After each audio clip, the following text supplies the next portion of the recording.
किसानों को सरलता से कुछ दो ऐसी चाहे एमएसपी पर खरीद की बात हो, हमने पुराने सारे रिकॉर्ड तोड़ करके किसानों को लाभ दिया। एक प्रकार से बीज से बाजार तक हमने किसानों के लिए हर व्यवस्था को बहुत माइक्रो प्लानिंग के साथ मजबूती देने का भरपूर भरसक प्रयास किया है और व्यवस्था को हमने चाक चौबंद किया है। आदरणीय सभापति जी, पहले हमारे देश में छोटे किसानों को किसान क्रेडिट कार्ड लोन पाना करीब न के बराबर था, बहुत मुश्किल था। जबकि उनकी संख्या सबसे अधिक आज हमारी नीतियों के कारण, किसान क्रेडिट कार्ड के विस्तार के कारण, आदरणीय सभापति, हमने किसानी को एक व्यापक स्वरूप में देखा और उस व्यापक स्वरूप में हमने किसान क्रेडिट कार्ड पशुपालकों और मछुआरों को किसान क्रेडिट कार्ड का हमने लाभ मुहैया कराया है। और इसके हमारे किसानों का खेती के काम को, उसके विस्तार को भी मजबूती दी है। उस दिशा में भी हमने काम किया। आदरणीय सभापति,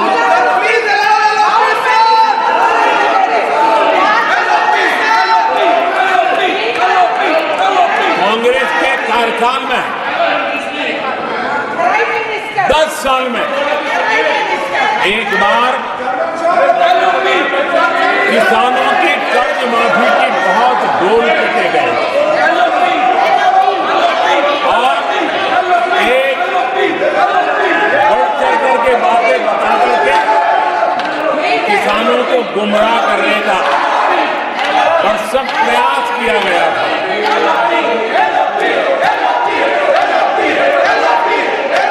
और 60,000 करोड़ की कर्ज माफी, उसका इतना हल्ला मचाया था और एक अनुमान था कि उसके लाभार्थी करीब देश के 3 करोड़ किसान थे। सामान्य गरीब छोटे किसान का तो उसमें नामो निशान नहीं था। जिसको सबसे जरूरत थी, इसकी उनकी योजना में कोई परवाह नहीं थी और उन तक कोई लाभ पहुंच भी नहीं पाया था। लेकिन आदरणीय सभापति जी, जब किसान कल्याण हमारी सरकार के हृदय में, केंद्र में हो, तो नीतियां कैसी बनती है, कल्याण कैसे होता है, लाभ कैसे पहुंचता है, उसका मैं इस सदन को उदाहरण देना चाहता हूं।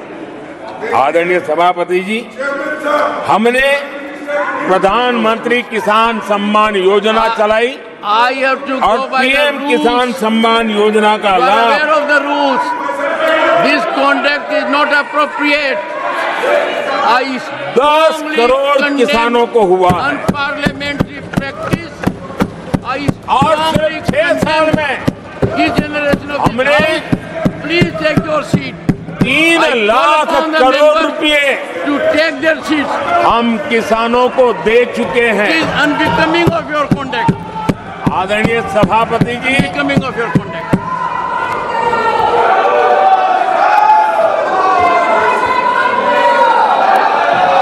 आदरणीय सभापति जी, देश देख रहा है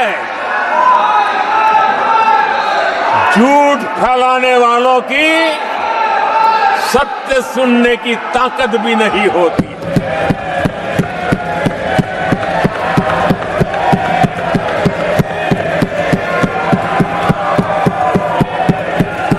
जिनका सत्य से मुकाबला करना, इसके लिए जिनके हौसले नहीं है, वो बैठ करके इतनी चर्चा के बाद उन्होंने उठाए हुए सवालों के जवाब भी सुनने की हिम्मत नहीं है। इन्होंने ये अपर हाउस को अपमानित कर रहे हैं। इस अपर हाउस की महान परंपरा को अपमानित कर रहे हैं। आदरणीय सभापति जी, देश की जनता ने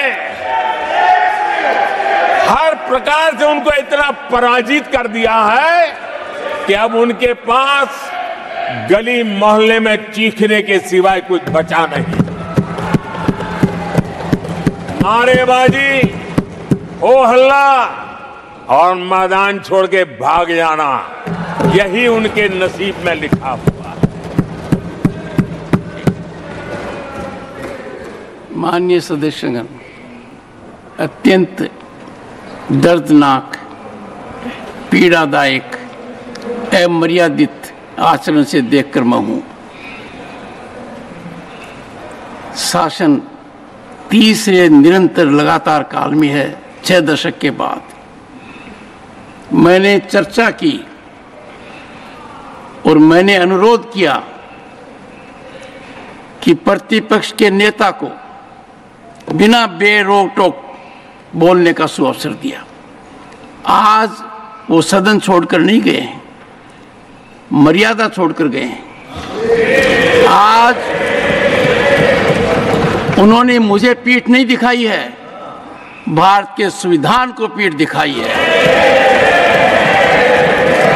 आज उन्होंने मेरा अनादर और आपका अनादर नहीं किया है, उस शपथ का अनादर किया है जो संविधान के तहत ली है। भारत के संविधान की इससे बड़ी अपमानित बात नहीं हो सकती। ऐसा कैसे हो सकता है? House of elders, the upper house, हमें देश का मार्गदर्शन करना है। मैं उनके आचरण की भर्त्सना करता हूं। देश के 140 करोड़ लोग इसे हाथ होंगे। सदन का मतलब है सत्ता पक्ष की बात सुनो जब आपने अपनी पूरी बात कह दी। माननीय सदस्यगण, आप सब जानते हैं कल देर रात तक चर्चा रखी गई, हर सदस्य को मौका दिया गया। It is an occasion where they have challenged Indian Constitution, they have outraged the spirit of Indian Constitution, they have disregarded the oath they have undertaken. मैं इस कुर्सी पर बैठकर इतना दुखी हूं कि भारत के संविधान का इतना बड़ा अपमान, इतना बड़ा मजाक। भारत का संविधान हाथ में रखने की किताब नहीं है, जीने की किताब है। मैं आशा करता हूं कि वो आत्मचिंतन करेंगे, मंथन करेंगे, अपने दिल को टटोलेंगे और कर्तव्य पर आएंगे। माननीय प्रधानमंत्री जी,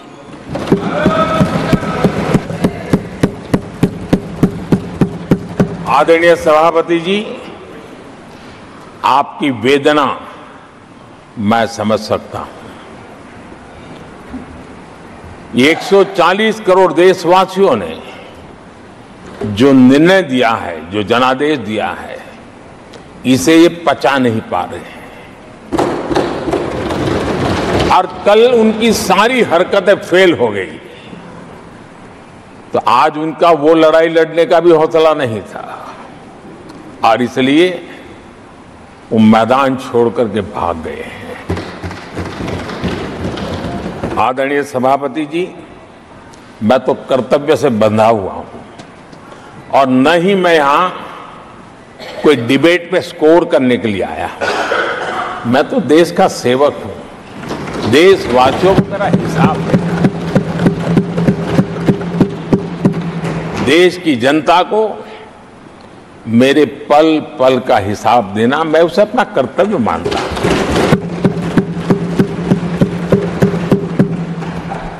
आदरणीय सभापति जी, वैश्विक परिस्थितियां ऐसी पैदा हुई कि फर्टिलाइजर के लिए बहुत बड़ा संकट पैदा हुआ। हमने देश के किसान को मुसीबत में नहीं आने दिया और हमने करीब करीब 12 लाख करोड़ रुपया फर्टिलाइजर में सब्सिडी दी है और जो भारत के आजादी के इतिहास में सर्वाधिक है और उसी का परिणाम है कि हमारे किसान को फर्टिलाइजर का इतना बड़ा बोझ उस तक हमने जाने नहीं दिया, सरकार ने अपने कंधे पर उसको उठा लिया है। आदरणीय सभापति जी, हमने एमएसपी में भी रिकॉर्ड बढ़ोतरी की है। इतना ही नहीं, खरीद के भी नए रिकॉर्ड बनाए हैं। पहले एमएसपी की घोषणा होती थी लेकिन किसानों से कुछ भी लिया नहीं जाता था, बातें बताई जाती थी। पहले की तुलना में अनेक गुना ज्यादा खरीदी कर करके हमने किसानों को सामर्थ्यवान बनाने का प्रयास किया।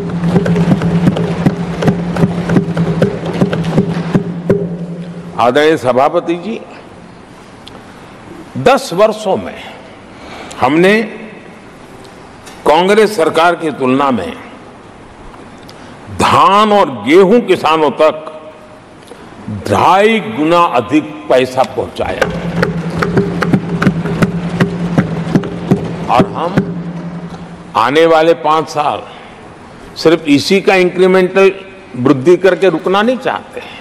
हम नए नए क्षेत्रों को, उन कठिनाइयों का अध्ययन करके उसकी मुक्ति के लिए प्रयास कर रहे हैं और इसलिए आदरणीय सभापति जी, अन्न भंडारण का विश्व का सबसे बड़ा अभियान हमने हाथ लिया है और लाखों की तादाद में विकेंद्रित व्यवस्था के तहत अन्न भंडारणों की रचना करने की दिशा में काम चल पड़ा है।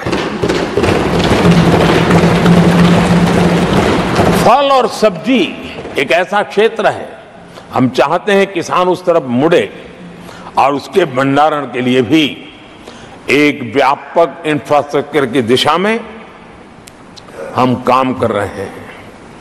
आदरणीय सभापति जी, सबका साथ सबका विकास, इस मूल मंत्र को लेकर के हमने देश सेवा की हमारी यात्रा को निरंतर विस्तार देने का प्रयास किया है। देशवासियों को गरिमापूर्ण जीवन देना, ये हमारी प्राथमिकता रही है। आजादी के बाद अनेक दशकों तक जिनको कभी पूछा नहीं गया, आज मेरी सरकार उनको पूछती तो है, उनको पूजती भी है।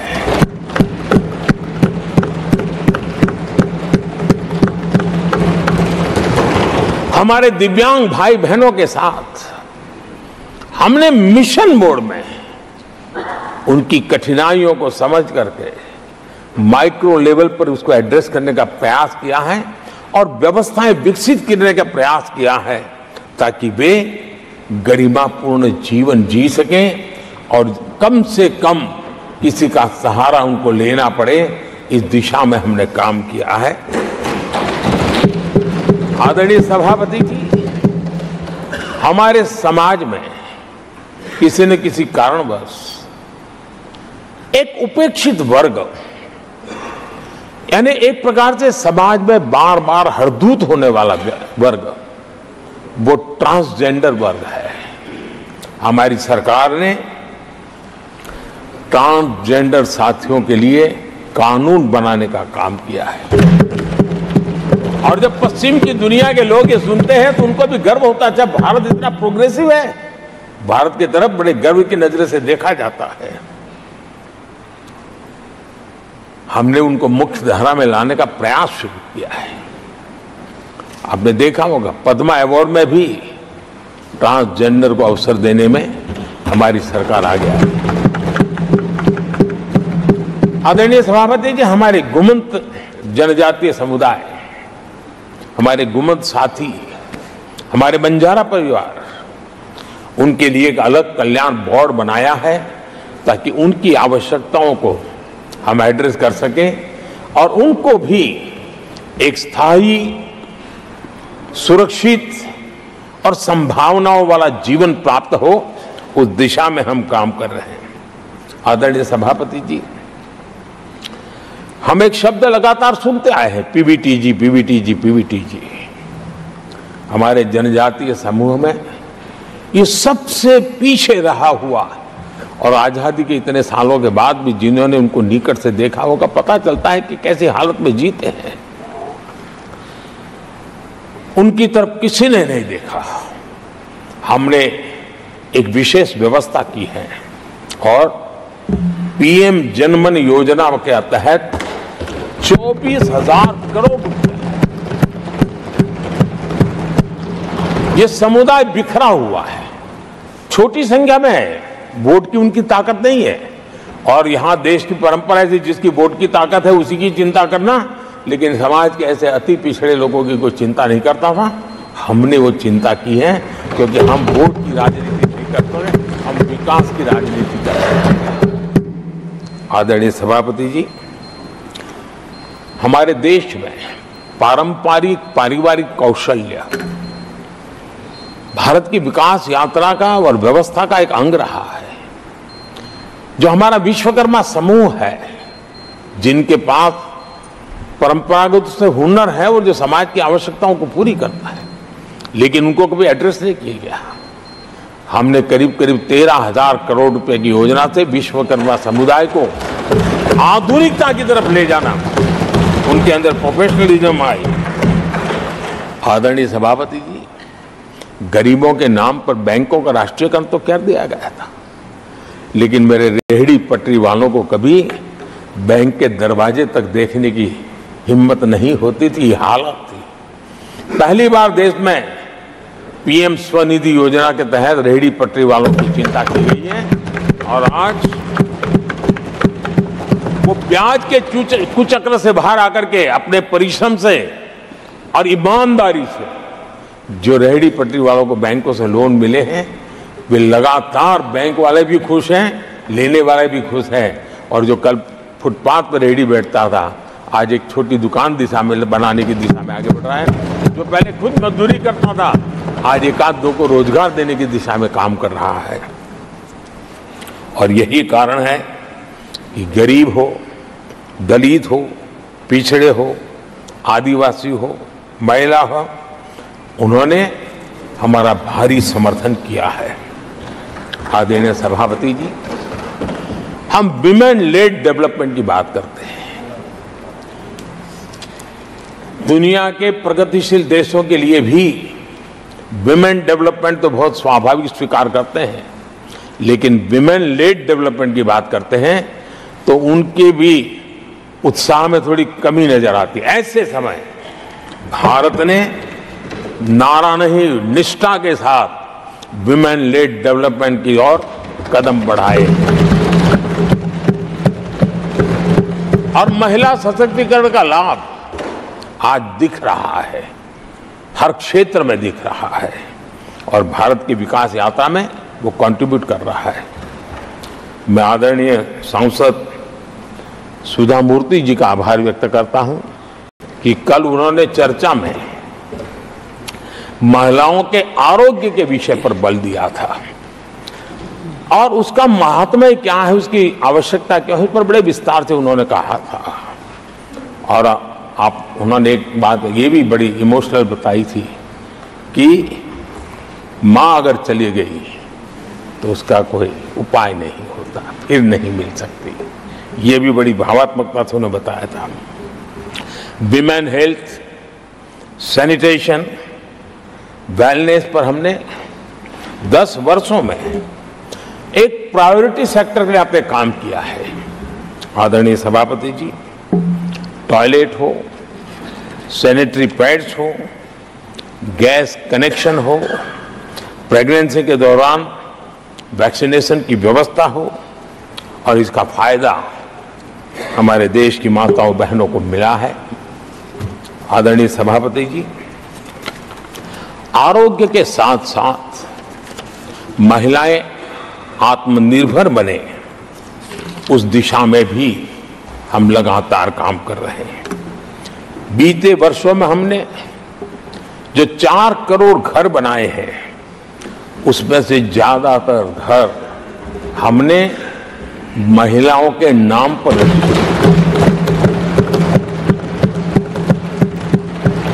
बैंकों में खाते खुलने से